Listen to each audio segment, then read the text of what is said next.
বকছিস কেন ওকে? আমার কাছে আসতে পারবে না? হ্যাঁ, আমি এখানে বসেছি, ও ক্যান্ডি আসবে না আমার কাছে? কি হিংসুটে রে তুই? হ্যাঁ, কি হিংসুটে তুই? এত হিংসুটে কেন? এত হিংসুটেটা কেন বল আমাকে? হ্যাঁ, এত কেন হিংসুটে তুই? কি হাত ঠেলছিস কেন? হ্যাঁ, আদর করতে হবে, আদর করতে হবে। আচ্ছা,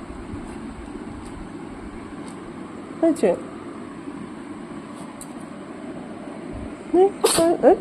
হাঁচি হচ্ছে। ক্যান্ডি বাবা, শোন না বাবা, গাটা পুরো চিটচিট হয়ে গেছে, চান করাতে হবে তোকে।